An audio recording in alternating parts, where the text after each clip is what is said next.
Welcome this morning. It's our day one of prayer and fasting. By the grace of God, after the defeat of death and hate by Jesus Christ, we can now arise and become and be who God made me to be by the grace of God. Hi there. Praise God. Karibu sana. Help me to share this by the grace of God. Help me to share this, wapendwa, in the name of Jesus.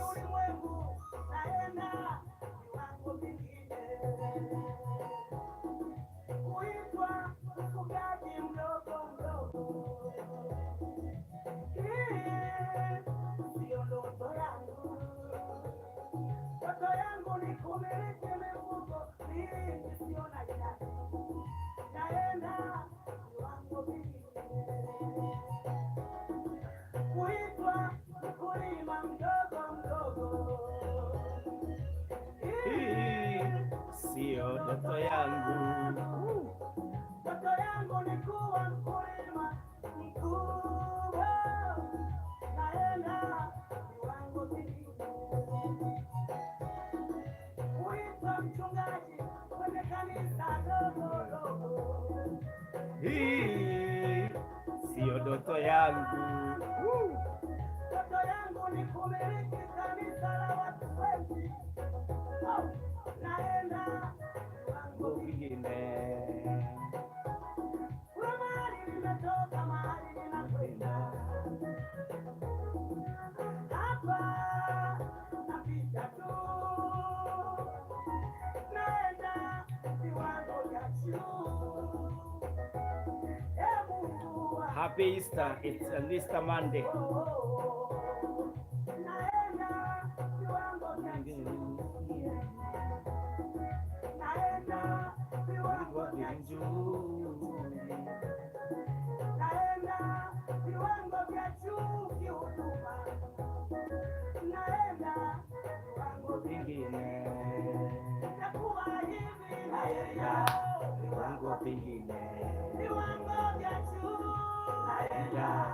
Viwango vingine.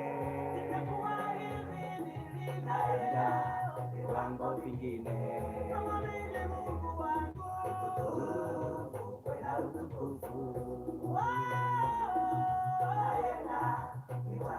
Thank you, Sana. Liz Glorious. I believe in prayers too. God answers prayers. Neema Ringa. How does fasting go? I will explain that. Murithi, good morning. Man of God and praise Jesus, tuned and waiting to hear and receive from the Lord. Hallelujah. Edward Jero, you have shared to many friends and groups and ready to pray. Who is there too also? Thank you so much. Let's keep sharing it. Let's keep sharing this.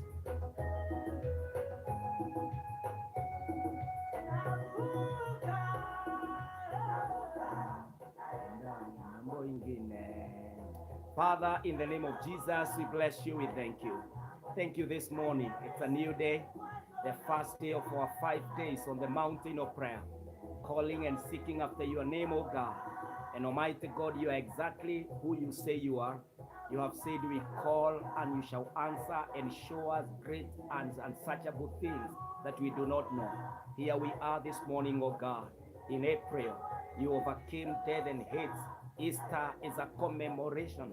God, it gives the church the strength, the belief, it actualizes our faith that Almighty God, we are not praying to a dead man, we are not praying to a helpless man, we are praying to the God and the author of life who overcame the death and rose again. Our Father, this morning, there are people who are suffering. Raise them in the name of the Lord. There are people who are hopeless. Give them the living hope. In the name of Jesus, my Father, I pray for strength. pray for favor. Even as I lead your people in this prayer session, oh God, may I be acceptable before you. May you be pleased to receive my prayer in the name of Jesus Christ. Father, I pray for every lady, every man who is joining us this morning, that they will be excited to come and be in the Lord, to seek their refuge, their life, their hope in the Lord, in the name of Jesus. Father, we pray that April, the quarter of the year, is not just another mention and sum total of days, but Almighty God, it's a month of practicality. It's a month of being pragmatic by the grace of God. Father, I pray today, order us into a future of grace, a future of breakthrough, a future of the next level. In the name of Jesus Christ, this morning, oh God, help us to pray. Hear our prayer, oh God. Strengthen us, oh God, and welcome us, usher us into your very presence, because this is our desire. Have your way, oh God, this morning. Anoint me for this session and bless your people. Even, Lord, as we anchor, as we kneel at the feet of the mountain of Jesus, the mountain of the cross. My God, we pray. May you hear us and answer our prayer this morning. This is my prayer as we begin. In Jesus' name we pray. Amen, amen, amen. Wapendwa, karibuni sana by the grace of God. Thank you for joining us. We are live here on Facebook Live. We are also live here on YouTube. May the Lord bless you. May the Lord our God favor you in the name of Jesus Christ. May the hand of the Lord be upon you, and may you feel that you are at the right place where the Lord would want you to be by the grace of God. And so this morning, I welcome each one of us tuweze kujihisi ya kwamba tuko katika uwepo wa Bwana, tuko mahali ambapo Mungu ametuandalia na angependa kutubariki, angependa kutujalia by the grace of God. And so wapendwa, neema itutoshe, baraka ya Mungu iwe pamoja nasi, na mkono wa Mungu uweze kukushikilia na kukuinua. And so this morning, we are on our day, we are on a journey of 5 days, from Monday through Friday, by the grace of God. I pray that we can be able to pray, we can be able to fast. And somebody asked, I think it's Neema Ringa, you have asked, how do we fast? Is fasting biblical? Yes, it is. I want to remind you that in Esther chapter 4, the Bible says that Esther, who was the wife, the king, when the end came to the worst, when they knew that the Jews were going to be terminated, she declared a fast of 3 days. And the Bible says that she said, even my maids, the ladies who look after her, they are going to fast together with me. And you, Mordecai, a Jew, go and lead other Jews to pray and fast for 3 days. And we saw the result, that Esther was able even to break the decrees of a king and get her way by the power of prayer. We also remember in the book of Jonah, when the Lord had threatened to overturn Nineveh in 40 days. And so Jonah was sent there by the Lord. And the king declared a fast of 3 days. And the Lord changed his mind. He did not destroy Nineveh because there was prayer that was lifted, the prayer of fasting. I also want to remind you about the prayer of Jesus in Matthew chapter 4, when Jesus fasted for 40 days. And so Jesus, last Sunday, yesterday, it was the Easter Sunday, when the tomb was found empty, because a man of prayer cannot be stopped by anything. A man who fasts, a woman who fasts, whoever disadvantages the body, the flesh, and now advantages the spirit, he is not an ordinary woman. He is not an ordinary man. This is a power to reckon with. This is a man under a powerful influence. This is a woman under the power of the supernatural. And so, my friend, I want to encourage you this morning to be ushered into a new level of prayer, a new level of interacting with the Almighty God. And so this morning, I know after 4 months now, you can look back and say, kuna mambo hayaendi vizuri, kuna mambo haijakamilika, na mimi ninataka kuona Mungu katika maisha yangu. We are in the quarter of the year, my friend, and you cannot afford, I'm telling you, you cannot afford to ignore your resolution at this point. You cannot say ati mambo itakuwa mazuri in June, mambo itakuwa, we cannot procrastinate our victory. We must now be in charge. Tunajua wapi loopholes ziko, tunaelewa ni wapi mambo haijaingiana vizuri. My friend, I want to remind you something that you need not to forget. Number one, do not suspend your prayers. Do not postpone your prayers. The Bible says in 1 Thessalonians chapter 5 and verses 16, the Bible says this: rejoice always, pray continually, give thanks in all circumstances, for this is God's will for you in Christ Jesus. 3 things that must never lack in your life, that must never be suspended or postponed or pushed forward and be ignored. These 3 things, we must come to the knees and get more of them. We must come to the floor of the cross and ask the Lord, fill us, rejuvenate us, revive us, refresh us. We must come with that passion at the feet of the cross and claim these 3. Number 1, the Bible have said, rejoice always. That is about the joy.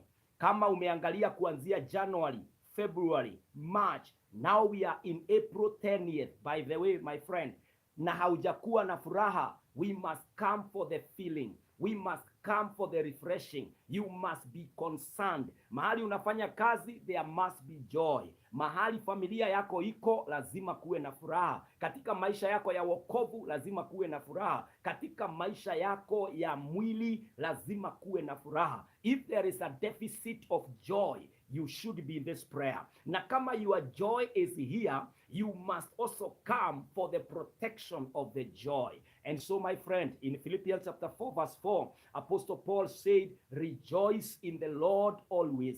And again, I say rejoice. Remember that joy is a fruit of the Spirit of God. Remember, Jesus said, my joy I give to you. My friend, you cannot ignore joy. Lazima tufurahi na tufurahi katika Bwana. Na kwa hivyo wapendwa, this wonderful morning, we are on a fasting day because we have ran deficient of this. We want to be filled with these 3 requirements for a successful, victorious life. My friend, lazima ufurahie. Na kuna milango imefungwa na ndio ya baraka yako na ndio inaleta furaha. Ndio maana tuko hapa, because there is no door that the Lord has planned that you shall go through that will remain blocked and locked. Hapana, when our God says this is your way, even the Red Sea knows. Even the lifeless, they receive life and they obey the voice of God. Na kwa hivyo mpendwa, leo tunafungua milango yote ambayo imefunga baraka zetu, milango yote ambayo imefungia furaha yetu, hiyo tunaiombea katika jina la Yesu. In the 5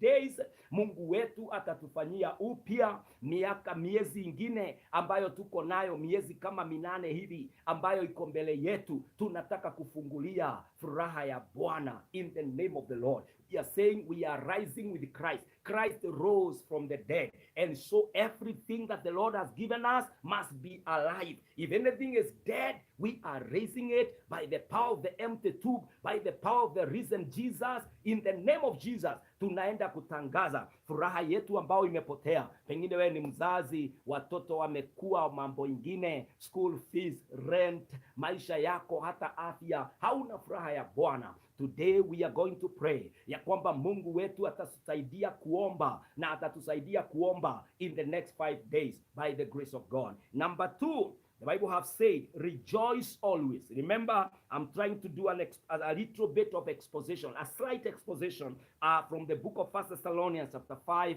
verse 16, 17, and 18. We are now done with verse 16. And now we are in verse 17. Verse 17 says, pray continually. Pray without a full stop. Pray without stopping. Pray unceasingly. My friend, when the Lord says speak without stopping, your work is to obey this God. He is saying talk to me. Unajua kuna watu tunaendaga kuongelesha wanakuambia umeongea sana. Hapana, wacha mdomo mingi. Kwa Mungu mdomo mingi inahitajika. The Lord is asking us to pray continually. Where you go and pour yourself. How utanyamaza, my friend, utanyamaza namna gani? We are going to blow up. You know, depression is a product of not talking. It's a product of being ignored. When you are going through pressure and stress is mounting, my friend, the Lord says, talk to me, pray continually. And so, my friend, we are here to pray continually. We are here to speak to our God. Watu wengi wameignore hata call zingine, anasema huyu anakuanga na yeye time nyingi, ataniongelesha mpaka kesho. Umewaiongelesha mtu mpaka kesho.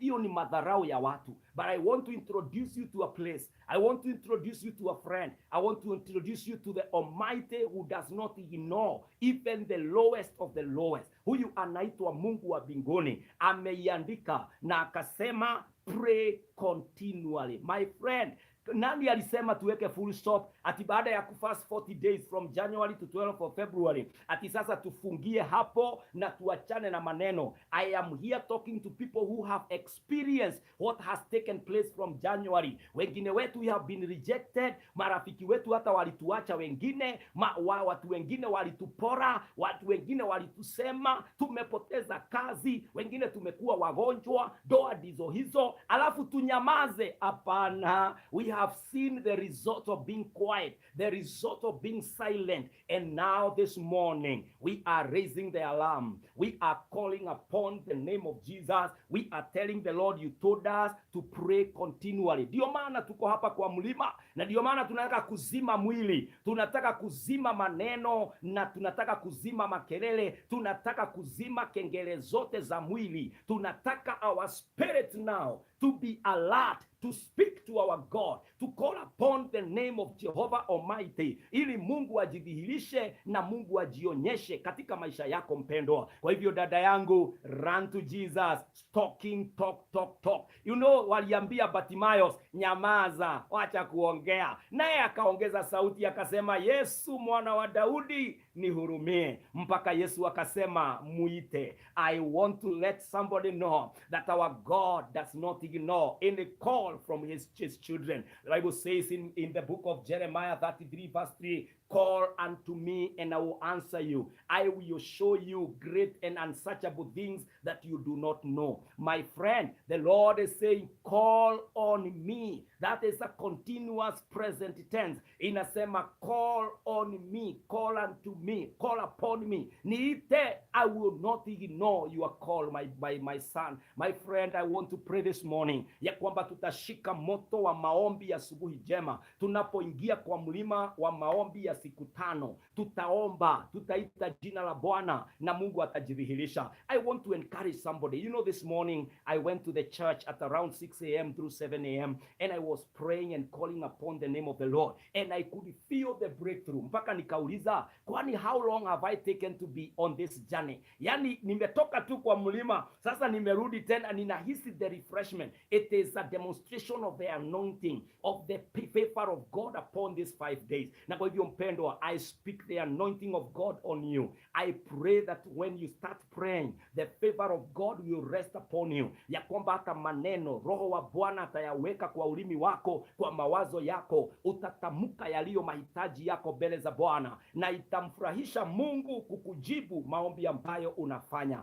I pray for you my brother, I pray for you my sister, ya kwamba hautaangalia nyuma. Nobody will talk you out of prayer. Nobody will give you calls, unnecessary interruptions and disruptions, kukuondoa kwa mlima. I pray for you the sister who is in a relationship. Inua hiyo relationship kwa madhabahu ya maombi. Mwambie Bwana, I am here to pray. I am here to call upon your name. Wengine ni biashara. Wacha tusibuy into the economy and the narratives of the world, ambayo inasema economy ni baya. Na ni kweli, tukiangalia mambo na macho ya ulimwengu tutaona ni baya. But I also want to let you know that there are also people celebrating their jackpots in life. Kuna watu ambao wameona ushindi mkubwa wa kimaisha. Kuna watu bado wanauliza holiday ni wapi sijatembea. I want to be in that category ambayo haitegemei mvua, haitegemei jua, haitegemei mshahara, haitegemei siku, inategemea Bwana. Msaada wetu utatoka wapi? The Bible says in the book of Psalm 121, our help comes from the Lord God, the maker of the heavens and the earth, yeye ambaye hawezi kulala, hawezi kushindwa. Mpendwa, this morning I can only introduce you to this Lord God Almighty. Sitakupeleka kwa mganga, sitakupeleka kwa mchawi, sitakuelezea jinsi ambavyo you can be successful, but I want to introduce you to the one who carries the success, the one who has a good plan about your life. Yeye ni Mungu. Uombe na uingie kwa ofisi yako, uombe na uingie kwa shamba yako, uombe na uende ng'ambo, uombe na uende ukatafute kibarua, uombe na utengeneze boma yako, naye Mungu ataingilia hiyo ofisi, anaingilia hiyo kazi, anaingilia hiyo familia. My friend, the Lord will raise you from the dead. Anything ambayo imekufa ndani yako, Mungu anaenda kuifufua. The way that the grave was found yesterday morning, Easter Sunday, empty, I pray in the name of the Lord that you are going to rise in the proportions of the Lord. You are going to wake up to a new morning, na utakuta kube Bwana amekubebea mizigo yako, anakutangulia katika jina la Yesu Kristo. I pray that the Lord will lead you, my friend. I pray that the Lord will lead your marriage. I pray that the Lord will lead your health. I pray that the Lord will lead your resolutions. I pray that the calling on you, man of God, the calling on you, woman of God, the Lord shall anointing, the grace will be sufficient in the name of Jehovah God. How I pray hata ya kwamba the giants that have taken on you, ya kwamba Mungu will take on them, because he is the mighty man of war. Hallelujah. Mungu ambaye anapigana vita, atapigana vita vyako. During these 5 days, we are going to hand over our battles into the hands of him who shall declare us victorious by the grace of God. In the 5 days, we are going to pray about our health, na mapepo ya cancer, mapepo ya asthma, mapepo ya diabetes, mapepo ya high and low blood pressure, mapepo yote ya magonjwa na majina yake na research yake, katika jina la Yesu, Mungu anaenda kutenda lile yeye pekee hutenda. God is going to do what only God can do in the mighty name of Jehovah God. This particular session of the 5 days, it's about rising by the grace of God, rising from the dead, rising from the powers that have weakened us, rising from the narratives that have ignored us. Oh, in the name of Jesus, we are going to rise in the name of Jesus Christ. Na kwa hivyo tunaangalia hayo mambo matatu ambayo tukienda kwa mlima lazima tumwambie Mungu haya matatu yametuleta. Jambo la kwanza tumesema ni furaha. Rejoice always. You know, the Bible has said rejoice always. We want to be men and women who are experiencing joy at all times. When the Bible says always, it doesn't respect the times of mourning and grieving.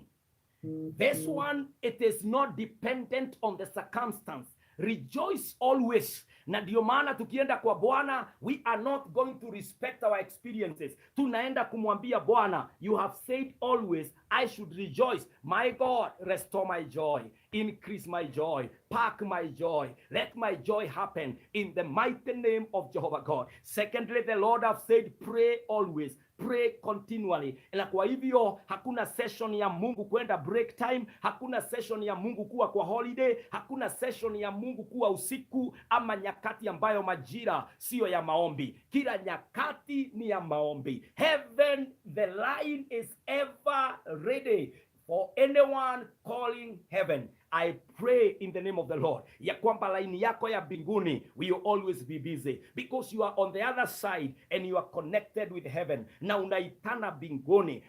Watana na sisi tukushabikie. Level yetu sisi wale tunakuangalia, level yetu lazima utuweke katika level ya mashabiki. We are not the determining factor. Unajua watu tumeongea na watu wametudiscourage, watu wametuangalia chini, watu wametuzusha. I pray today, allow us our space. Our space is that of spectators. We are not main characters in your life. We are not the determining factors in your life. Allow us tuwe mashabiki. Make sure that you make the game for us. Wacha tukushabikie. Shine in your field, shine in your game, shine in your time. Make sure ya kwamba una shine kila mahali. Kama wewe ni pastor, shine on the pulpit, shine on the anointing, shine under the grace of God. God. Shine in the way that the Lord is entrusting you with revelation and the word of God. Kama wewe ni mwanabiashara, shine in your area of business. Fanya biashara mpaka watu wakipiga simu wanasema ile duka ya mama fulani, yule mama ambaye ukiagiza kitu ana deliver on time. Shine in your area of profession. Kama wewe ni mama, wewe ni baba, katika kiwango chako shine. Wacha kuuliza watu wanasemanga namna gani.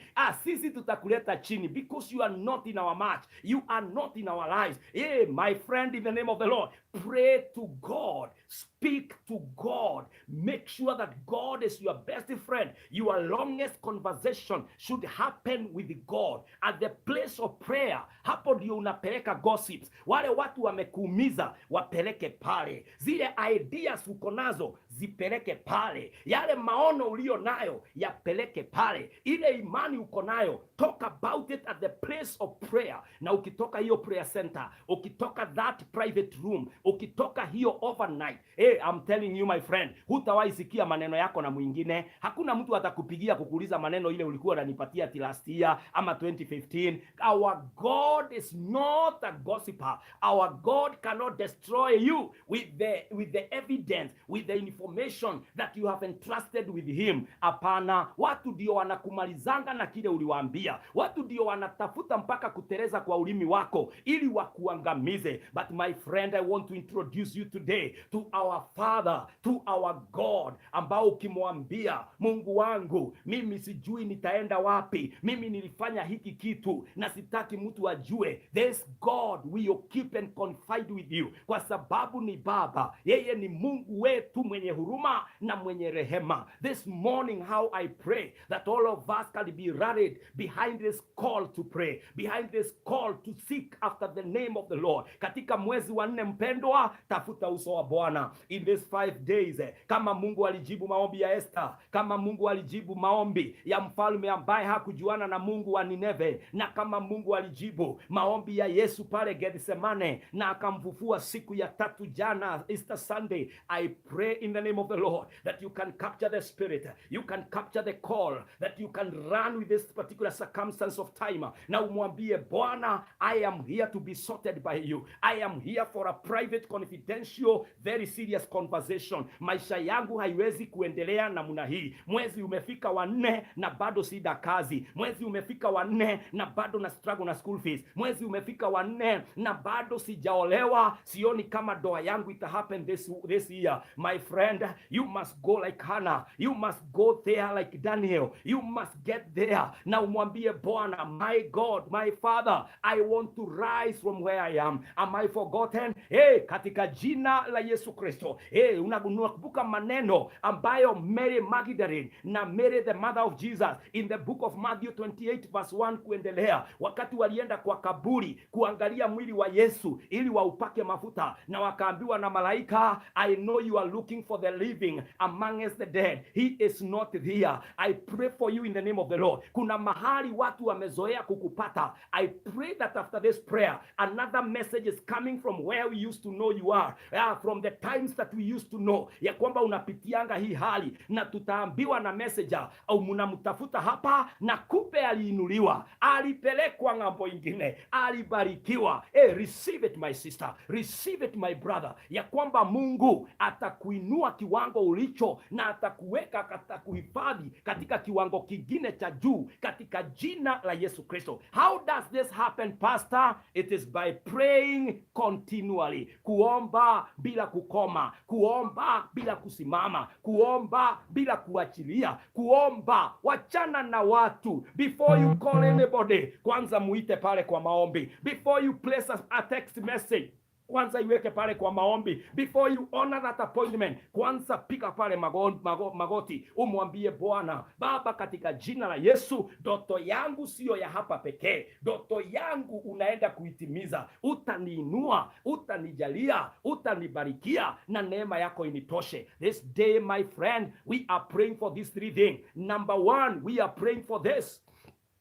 Number 1, tunaombea jambo hili. Rejoice always. Number 2, pray continually. Asubuhi ya leo tunaomba this continually, this always, this every day, this without ceasing. Hii mambo Bwana amesema, haya mambo matatu tunaomba siku ya leo Bwana atupatie. Na jambo la tatu linasema give thanks in all circumstances. Be a grateful man. Wapendwa, tumetoka mbali. Januari Mungu alipambana na mapepo, alipambana na ajali, alipambana na majitu, alipambana na magonjwa, mpaka Februari hadi March. Leo ni tarehe 10 mwezi wa 4. Mungu wetu amepambana na majanga na mazito ili wewe na mimi tufike mahali tumefika. Wapendwa, we want to give our God all the thanksgiving. We want to give God all glory, kwa maana ni yeye amekuwa na sisi. Watoto wetu wanaenda kufunga after their first semester kwa sababu kuna Mungu amekuwa pamoja na wao. Remember that this is the year ambaye tumekuwa restored into the normal program of the schools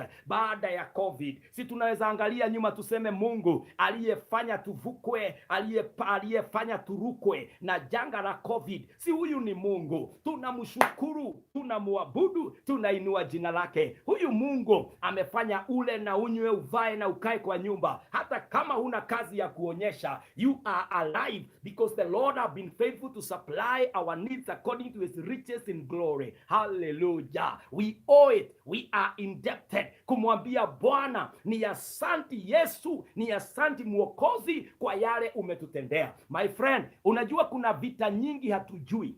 Mungu ashapigana. Kuna majanga mengi hatuyaelewi, lakini tunatishwa tuna ile kidogo imefunuliwa. I want you to remind, hata hiyo ambayo unapigana saa hii, tell it, kuna hata vita vingine zimeshindwa, vita kama 100, 1000, na hata wewe ambaye ninajua, you will join amongst them that are defeated, because it is not by might, it is not by my strength, but by the Spirit of God. Ya kwamba tunakubusha maadui wetu. Hey, you remember, even David went with yesterday's experiences, akamwambia King Saul, I want you my king to understand ya kwamba wakati nimekuwa nikichunga kondoo za baba yangu, kumetokea masimba kule na sijawahi ruhusu hata mmoja abebe kondoo, na kwa hivyo hata Goliath mwenyewe atajoin wale wengine niwahi kuua. My friend, be encouraged ya kwamba Mungu amekuwa akipigana vita vyako, na kwa hivyo unapokuja hapa usiangalie tu economy, usiangalie tu the deficit uko nayo, madeni ulio nayo, ati na kile kimechotwa. My friend, hata kuchotwa inachotwa ndio kuwe created a space for a better furniture,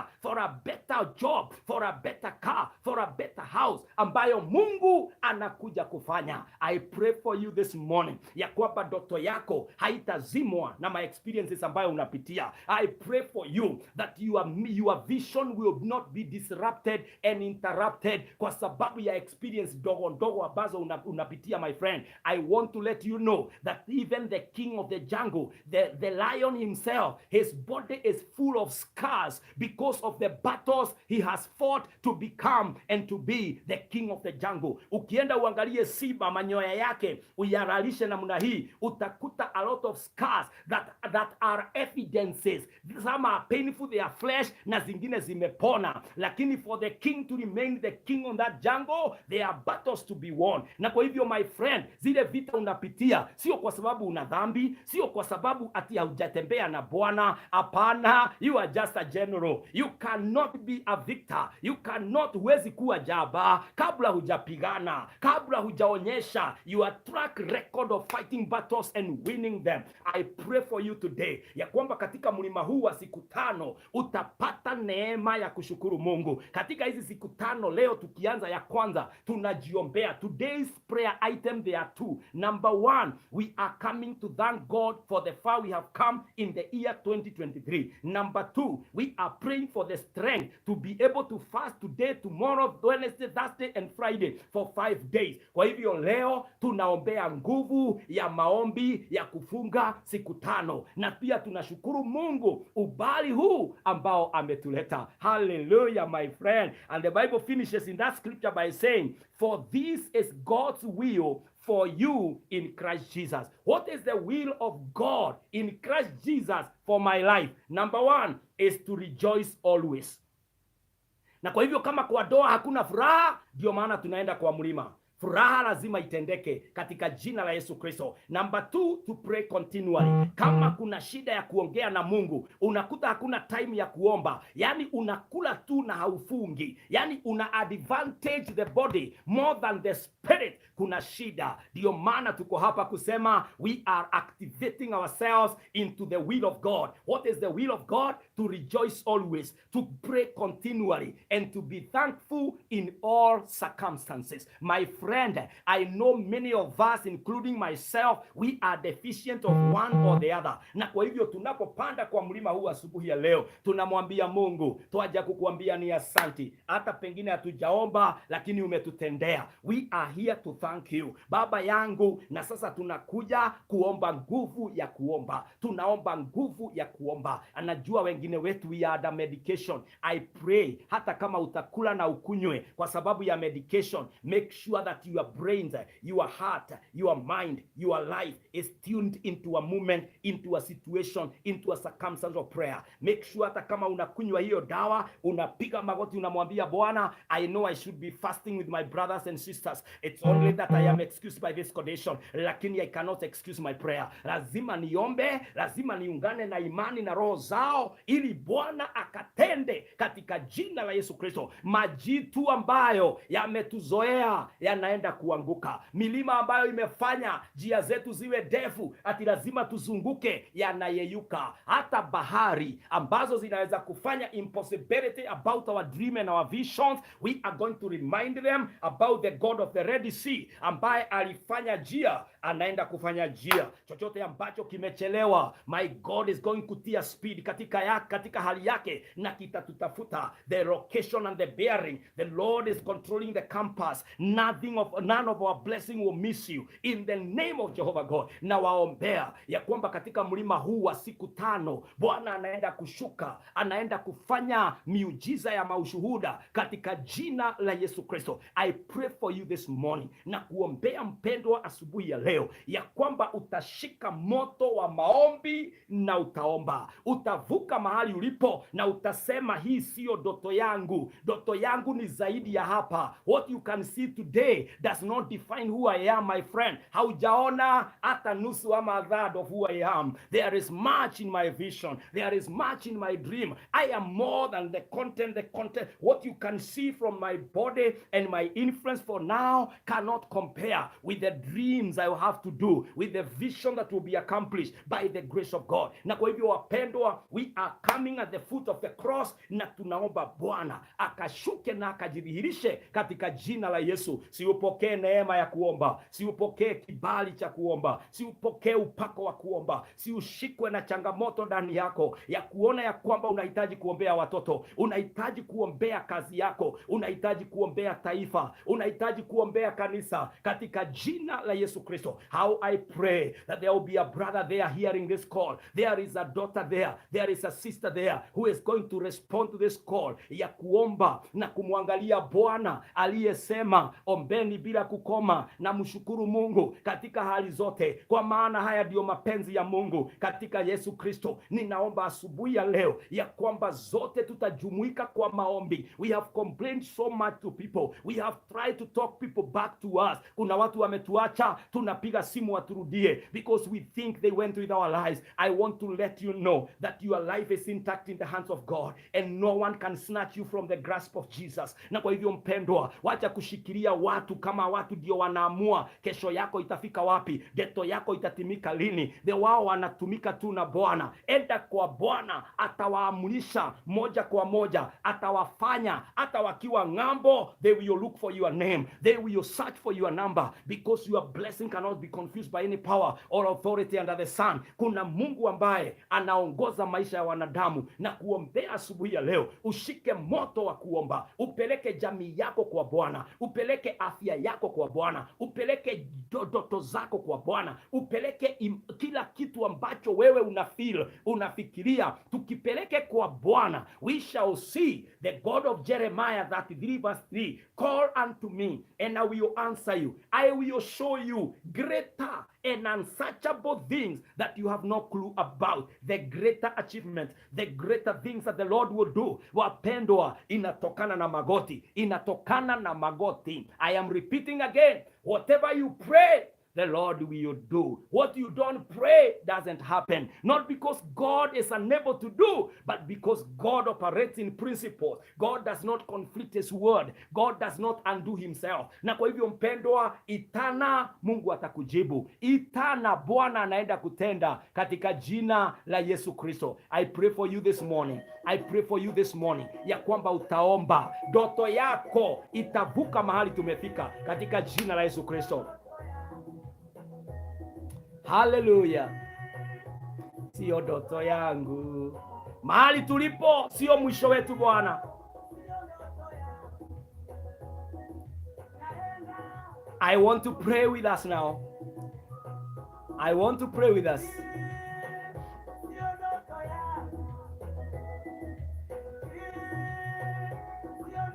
I want to pray with us. Thank you so much. Abimosh, God bless you. Paul, God bless you. Pastor Leah, God bless you. Edward, Catherine Katha, God bless you. Susan, God bless you. Joyfrey, Margaret Milka, God bless you so much.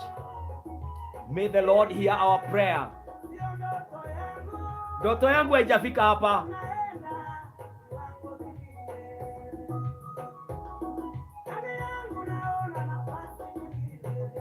I agree with Williams. Naona viwango vya juu.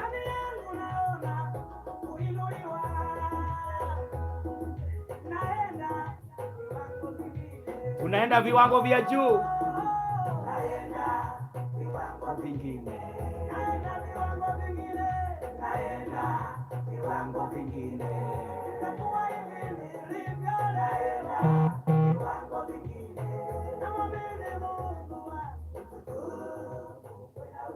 Baba, katika jina la Yesu Kristo, tunaomba ya kwamba unatuinua asubuhi ya leo.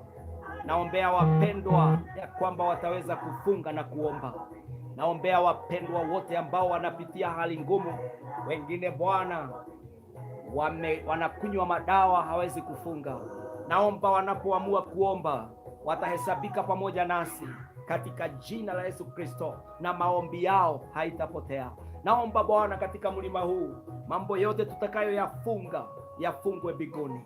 Mambo yote tutakayoyaachilia yaachiliwe mbinguni. Naomba Bwana ukafanye upya wa maisha ya wapendwa katika jina la Yesu Kristo. Ni kweli majanga ni mengi, ni kweli hatari ni nyingi, ni kweli vijisababu ni nyingi kwa nini maisha yetu ni ya chini, lakini Bwana ndani yako you meant for something bigger. My God, we go for the greater achievement that Lord you have ordained in our lives this morning. Naomba tupe nguvu ya kuomba, tupe nguvu ya kuomba, tupe nguvu ya kuomba katika jina la Yesu Kristo. Bwana, tutapinga mapepo na yatapingwa, tutaangusha ngome na zitaanguka. My God, I pray our dreams will come to pass in the name of Jesus. Mungu Baba, tubariki, bajalia wapendwa, wale wagonjwa na waombea uponyaji, wale hawana amani na nena amani, wale Bwana wamechanganyikiwa, naomba muongozo wa Bwana. Ninaomba kibali katika maisha ya wapendwa hawa, bajalie, wanemeshe on this day one. Oh God, grant to us the favor in your presence. Accept our presence, oh God, this morning.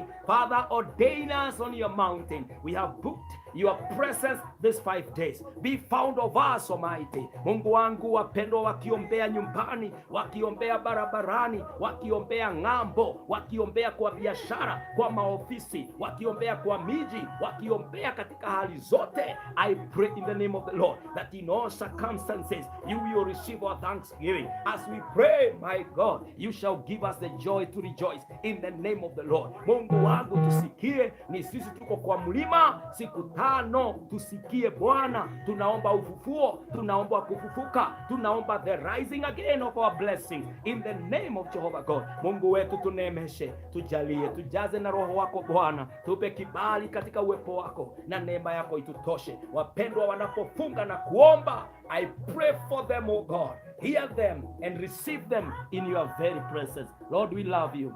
We bless you. We worship you, and we acknowledge you. This is our prayer this morning. In Jesus' name, we surrender and we book your presence, O God, on this mountain. Tupe neema ya kuomba. In Jesus' name we pray. Amen, amen, amen.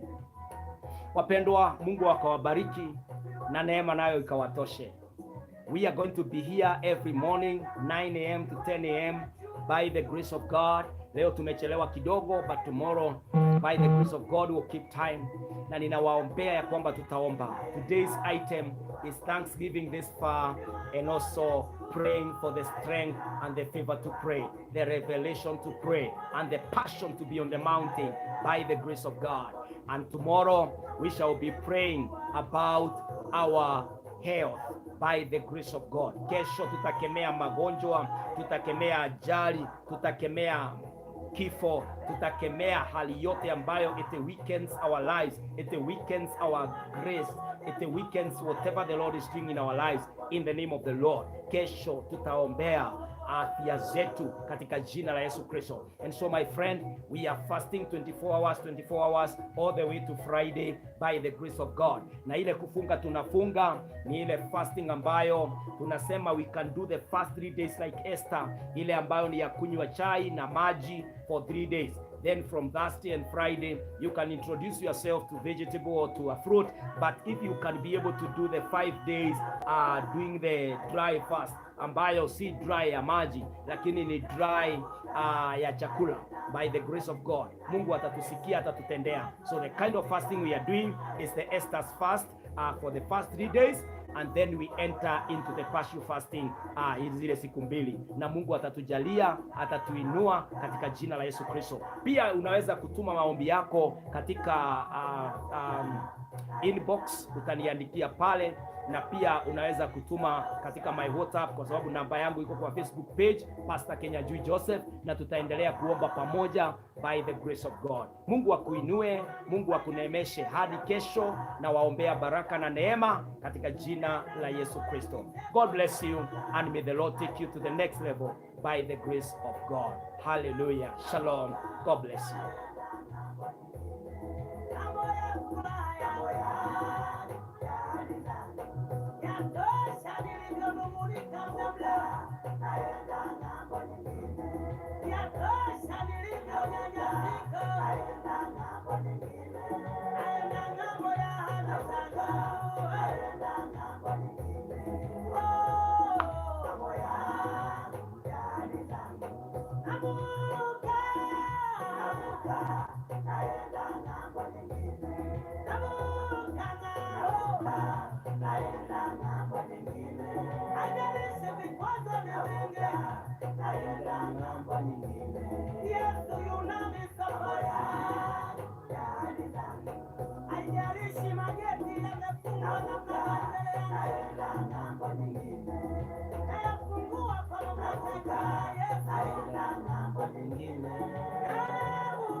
Navuka naenda ng'ambo nyingine, navuka naenda ng'ambo nyingine.